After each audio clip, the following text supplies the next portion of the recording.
வணக்கம் மக்களே. இந்த வீடியோ எதை பற்றின்னு பார்த்தீங்கன்னா, எங்கள் வீட்டில் செலிப்ரேட் பண்ணால் தமிழ் புத்தாண்டை பற்றி தான் போட்டிருக்கேன்.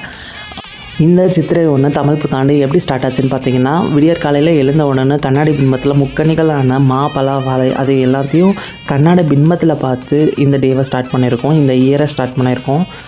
இந்த வீடியோவை ஃபுல்லாக ஸ்கிப் பண்ணாமல் பாருங்கள். எங்கள் வீட்டில் எப்படி இந்த இயர் 2026ஓட தமிழ் புத்தாண்டை எப்படி செலிப்ரேட் பண்ணியிருக்கோன்னுட்டு ஃபுல்லாக டீட்டெயிலாக போட்டிருக்கேன். இந்த வீடியோ உங்களுக்கு பிடிச்சிருந்தால் லைக், ஷேர், சப்ஸ்கிரைப் பண்ணிவிட்டு மறக்காமல் கமெண்ட் பண்ணுங்கள். உங்கள் வீட்டில் எப்படி செலிப்ரேட் பண்ணிங்கன்னு சொல்லுங்கள். நம்ம வீட்டில் இருக்கிற சாமி படங்களுக்கு எல்லாம் இந்த தமிழ் புத்தாண்டு அன்னைக்கு மஞ்சள் குங்குமம் வச்சு டேவை ஸ்டார்ட் பண்ணுவோங்க. நம்ம தமிழ் நியூ இயர் அன்னைக்கு ஸ்வீட் இல்லாமல் எப்படிங்க ஸ்டார்ட் பண்ணுறது? அதுக்காக பிரசாதத்துக்கு பொங்கலையும் ரெடி பண்ணி வச்சுட்டாங்க. இப்போது நம்ம நைட்டு ரெடி பண்ணி வச்சுருந்தா மா, பலா, வாழைத்தட்டை முக்கணிகளையும் கொண்டு போயிட்டு தட்டோட கண்ணாடியோடு கொண்டு போயிட்டு பூஜை அறையில் வச்சு நம்ம விளக்கேற்றி பூஜை பண்ணி இந்த டேவை ஸ்டார்ட் பண்ணுறோம். அடுத்தது நம்ம ரெடி பண்ணி வச்சுருந்தா பொங்கலில் பிரசாதமாக வைக்க போகிறோம்.